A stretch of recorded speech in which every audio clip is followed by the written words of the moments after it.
Di tengah malam hujan deras di pinggiran Jakarta, pintu rumah keluarga Surya dibanting keras oleh ayahnya sendiri. "Keluar dari sini. Kamu bukan anakku lagi," teriak Pak Budi, wajahnya merah padam karena amarah yang membara. Aira, gadis berusia 25 tahun itu, berdiri basah kuyup di teras, tas ranselnya tergantung di bahu, matanya penuh air mata campur hujan, sementara ibunya hanya menangis di balik pintu tanpa berani membuka. Aira tak pernah membayangkan bahwa pengakuan jujurnya tentang orientasi seksualnya akan berakhir seperti ini, diusir dari rumah yang telah menjadi tempat tinggalnya sejak lahir, hanya karena mencintai seorang wanita. Aira berjalan menyusuri jalan berlumpur, angin malam menusuk tulang, pikirannya berputar-putar seperti badai. Bagaimana bisa keluarganya, yang selalu mengajarkan nilai-nilai agama dan tradisi, begitu cepat membuangnya? Dia ingat saat kecil, ayahnya selalu bangga dengan prestasinya di sekolah, ibunya memasak makanan favoritnya setiap akhir pekan. Tapi sekarang, semuanya runtuh hanya karena dia jatuh cinta pada Rina, teman kuliahnya yang kini menjadi kekasihnya. Rina, wanita berusia 27 tahun dengan senyum yang selalu mencerahkan hari Aira, sedang menunggu di apartemen kecil mereka di pusat kota. Aira meneleponnya sambil berjalan, suaranya gemetar. "Mereka tahu, Rin. Mereka usir aku." Di ujung telepon, Rina langsung panik. "Aku jemput kamu sekarang." Malam itu, Aira tiba di apartemen Rina dengan tubuh menggigil. Rina memeluknya erat, membantunya berganti pakaian kering, dan membuatkan teh hangat. "Kita akan lewati ini bersama," kata Rina, matanya penuh tekad. Tapi di dalam hati Aira, ada keraguan yang mulai tumbuh. Apakah hubungan mereka layak untuk semua pengorbanan ini? Keluarga Aira adalah keluarga konservatif, di mana pernikahan heteroseksual adalah norma mutlak. Ayahnya, seorang guru agama di masjid setempat, selalu menekankan pentingnya menjaga nama baik keluarga. Ibu Aira, meski lebih lembut, tak pernah berani menentang suaminya. Aira tahu pengakuan itu adalah risiko besar, tapi dia tak tahan lagi hidup dalam kebohongan. Pagi harinya, Aira bangun dengan kepala berat.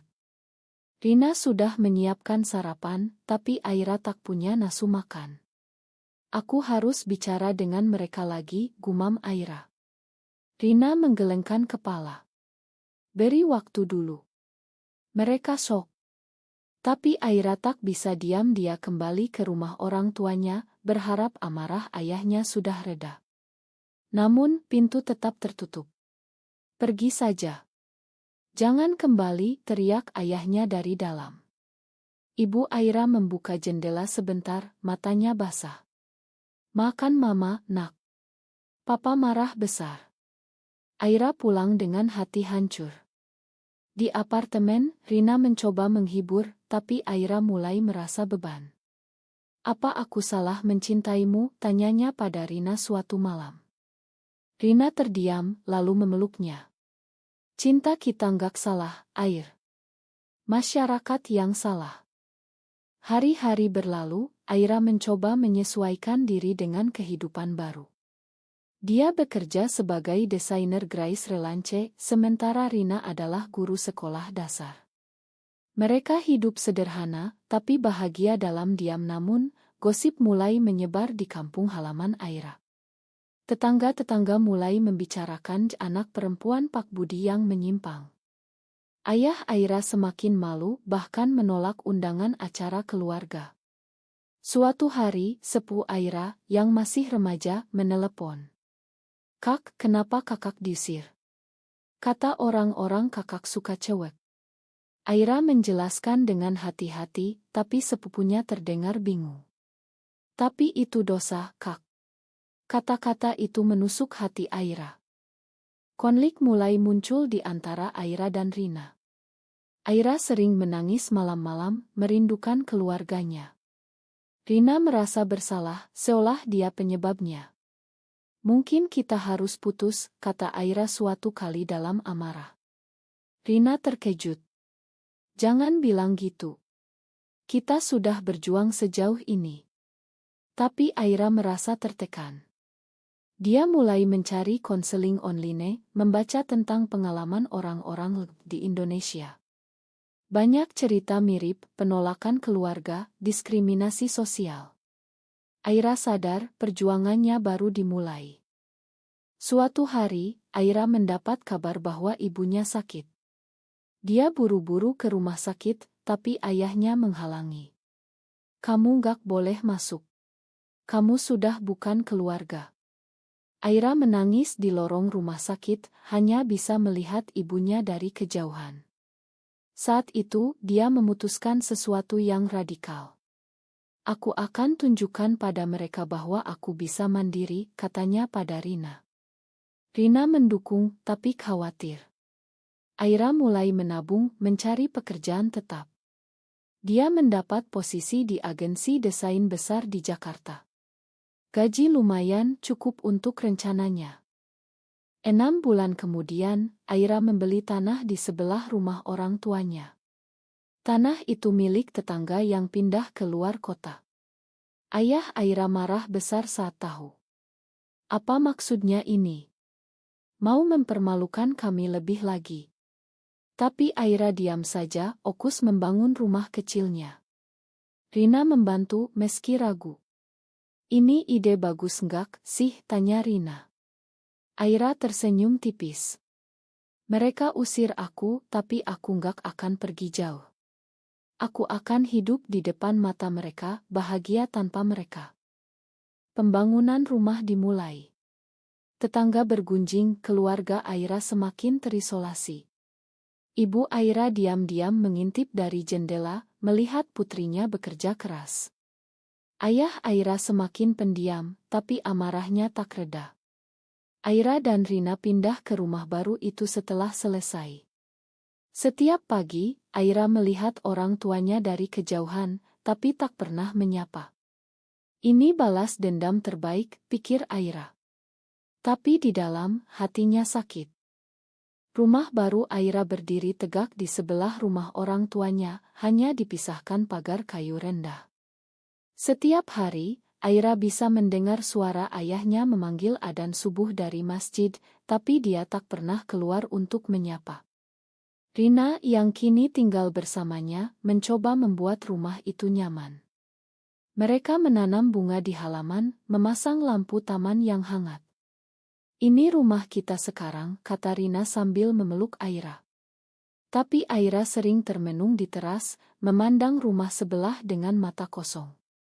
Konflik internal Aira semakin dalam.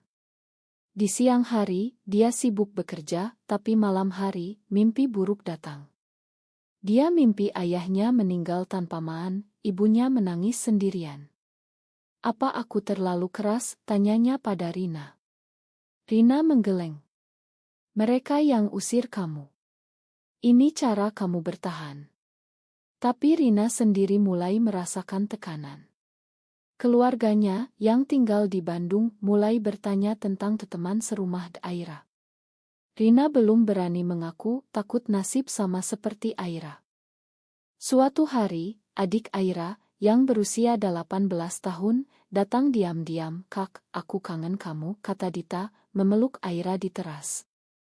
Aira terharu, tapi waspada. Papa tahu kamu kesini. Dita menggeleng. Jangan bilang. Aku cuma mau lihat kakak baik-baik. Mereka bicara lama, Dita cerita tentang sekolah, Aira cerita tentang pekerjaannya. Tapi saat Dita pulang, ayah mereka tahu. Malam itu terdengar teriakan dari rumah sebelah. Kamu berani ke sana? Kamu mau ikut menyimpang juga? Dita menangis, tapi tak menjawab. Aira merasa bersalah. Aku bikin keluarga hancur, katanya pada Rina. Rina marah. Bukan kamu. Mereka yang gak terima kenyataan. Tapi hubungan mereka mulai retak. Rina sering lembur di sekolah, Aira sibuk dengan proyek. Mereka jarang bicara intim lagi. Suatu malam, Rina bertanya, kamu masih cinta aku? Aira terdiam, lalu mengangguk. Tapi ini berat, Rin. Rina menangis. Aku tahu. Tapi kita harus kuat. Di masyarakat, gosip semakin liar. Di warung kopi, tetangga bicara tentang pasangan sesama jenis di kampung. Ayah Aira kehilangan murid di pengajiannya. Orang-orang takut anak mereka terpengaruh, kata ibu Aira pada suaminya. Pak Budi diam, tapi hatinya mulai goyah. Dia mulai membaca artikel tentang LD. Meski diam-diam, apa benar ini penyakit, gumamnya. Tapi pridenya tinggi, dia tak mau mengaku salah. Aira mendapat promosi di kantor. Dia sekarang lead designer, gaji naik.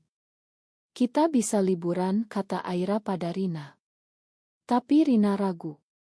Keluargaku undang aku pulang. Aku harus bohong lagi. Aira marah.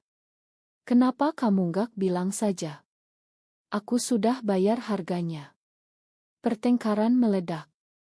Rina bilang Aira egois, Aira bilang Rina pengecut. Malam itu, Rina tidur di sofa. Pagi harinya, Rina minta maaf. Aku takut kehilangan keluarga seperti kamu. Aira memeluknya. Ma, aku terlalu tekan. Mereka rekonsiliasi, tapi luka tetap ada. Aira mulai ikut komunitas LD online, bertemu orang-orang dengan cerita mirip. Salah satunya, seorang wanita bernama Maya, yang keluarganya akhirnya menerima setelah bertahun-tahun. Beri waktu, kata Maya. Aira harap, tapi skeptis. Suatu hari, banjir besar melanda Jakarta. Rumah Aira dan orang tuanya terendam. Aira dan Rina evakuasi barang, tapi melihat rumah sebelah kesulitan. Ibu Aira jatuh sakit lagi karena air dingin. Aira ragu, tapi akhirnya datang membantu. Mama, panggilnya. Ayahnya terkejut, tapi tak halangi. Aira bantu angkat barang, Rina ikut. Setelah banjir surut, ayah Aira diam saja, tak ucap terima kasih. Insiden itu jadi titik balik kecil. Ibu Aira mulai kirim makanan diam-diam lewat pagar. Aira terima, tapi tak balas. Ini langkah pertama, kata Rina. Tapi Aira keras kepala.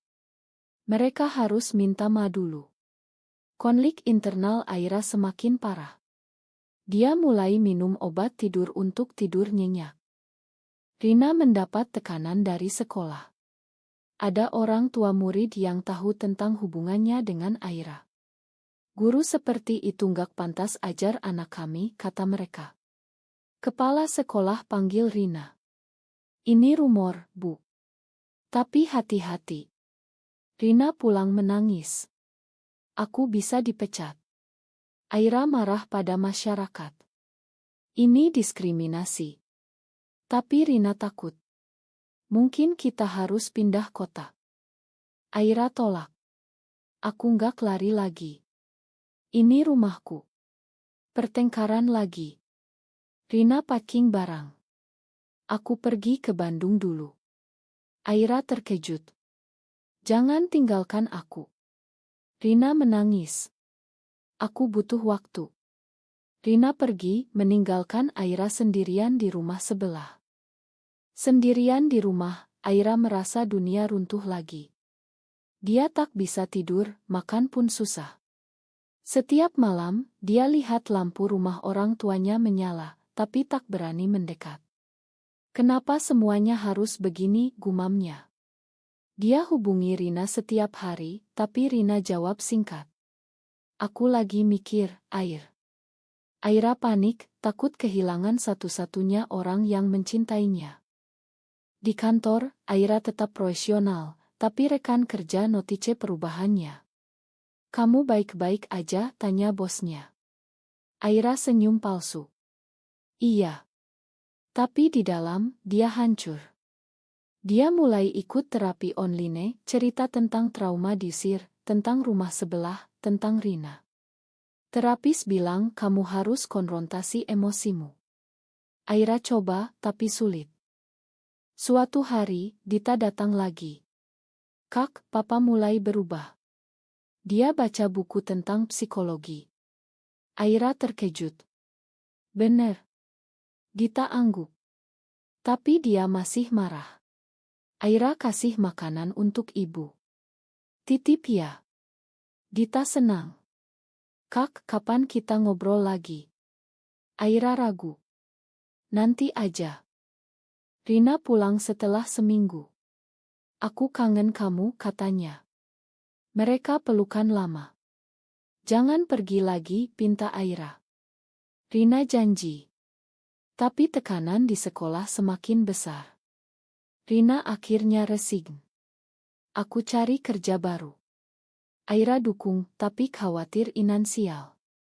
Ayah Aira mulai sakit. Tekanan darah tinggi karena stres. Ibu Aira panggil Aira diam-diam, papa kamu butuh bantuan. Aira datang, tapi ayahnya tolak. Gak perlu. Aira marah. Kenapa papa benci aku?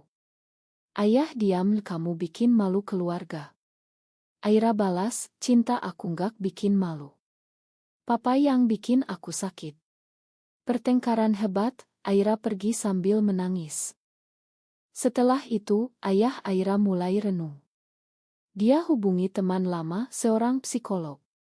Apa orientasi itu bisa diubah, tanyanya. Temannya jelaskan, itu alamiah. Ayah mulai baca lebih banyak, tapi Pride masih tinggi. Di sisi lain, Rina dapat kerja baru di Ngoyang Dukungut. Ini tempatku, katanya bahagia. Aira bangga tapi cemburu karena Rina sering ketemu orang baru. Jangan selingkuh ya, goda Aira. Rina tertawa. Kamu satu-satunya. Konflik masyarakat meningkat. Ada demo kecil di kampung menentang penyimpangan. Ayah Aira ikut, tapi setengah hati. Aira lihat dari jendela, hati sakit. Mereka benci kita. Rina bilang kita lawan dengan hidup bahagia. Suatu malam, ada orang lempar batu ke rumah Aira. Kaca pecah. Aira takut, Rina peluk. Kita lapor polisi. Tapi polisi bilang bukti kurang. Aira marah pada sistem. Di Indonesia, lenggak dilindungi. Insiden itu bikin Aira semakin tegas. Dia mulai aktif di komunitas, tulis artikel anonim tentang pengalaman.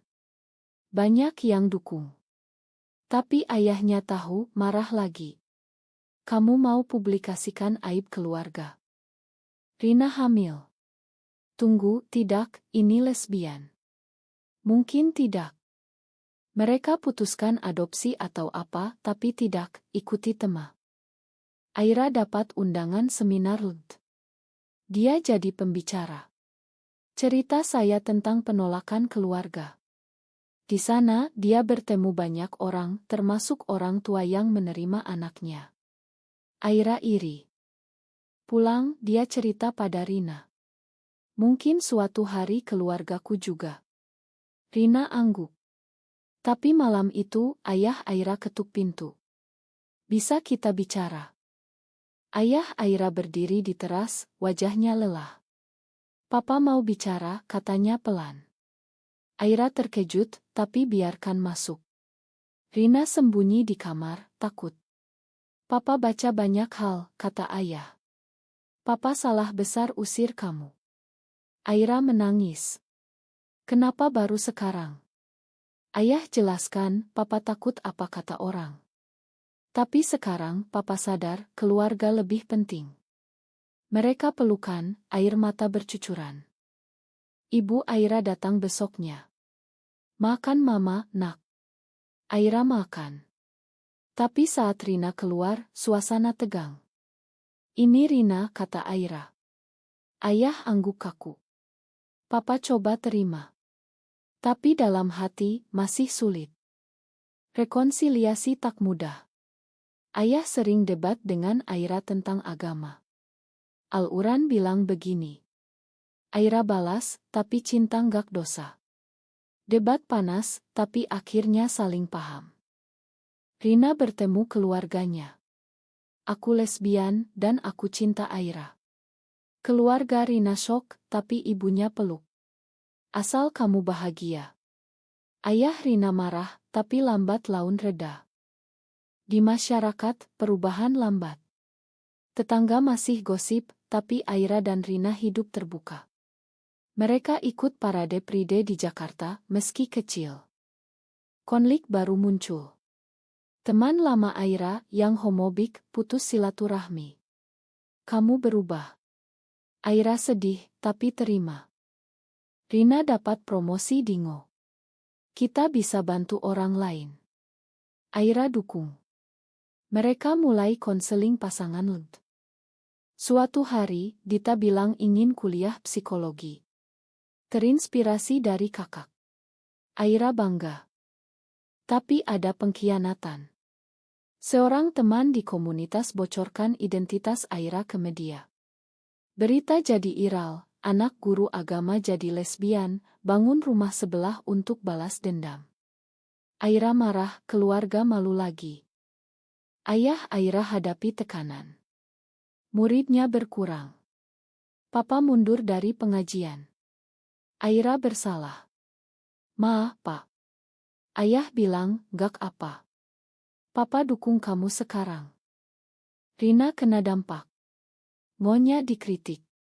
Kita lawan, kata Rina. Mereka hadapi bersama. Aira tulis buku tentang pengalaman. Untuk bantu orang lain. Klimaks, ada ancaman dari kelompok radikal. Kalian harus pindah. Aira tolak. Ini rumahku. Malam itu ada serangan. Mobil mereka dirusak. Polisi investigasi tapi lambat. Aira dan Rina putuskan tetap tinggal. Kita nggak lari. Keluarga Aira dukung. Ayah bicara di masjid, cinta tak diskriminasi. Perubahan besar. Setelah insiden, kehidupan mulai stabil. Aira dan Rina semakin kuat. Mereka adopsi anjing buat rumah lebih nyaman. Keluarga Aira sering kunjungi, makan malam bersama. Ayah Aira belajar masak untuk Rina. Papa coba resep baru. Rina tertawa. Di masyarakat, perubahan lambat tapi ada. Beberapa tetangga mulai ramah. Selamat pagi, Bu Aira. Aira senyum. Aira terbitkan buku. Laris, banyak testimoni. Terima kasih, ceritamu bantu aku. Rina naik jabatan, jadi direktur program LUT. Kita ubah Indonesia. Tapi ada momen refleksi. Aira termenung di teras. Apa semua pengorbanan ini worth it? Rina jawab, iya, karena kita bebas sekarang. Keluarga lengkap lagi. Dita tinggal sementara belajar dari Aira. Akhirnya, Aira dan Rina nikah simbolis di pantai Bali, dengan keluarga hadir. Ayah Aira beri restu. Papa bangga padamu. Cinta mereka menang. Apakah membangun rumah di sebelah adalah keputusan benar untuk rekonsiliasi, atau justru memperpanjang konflik?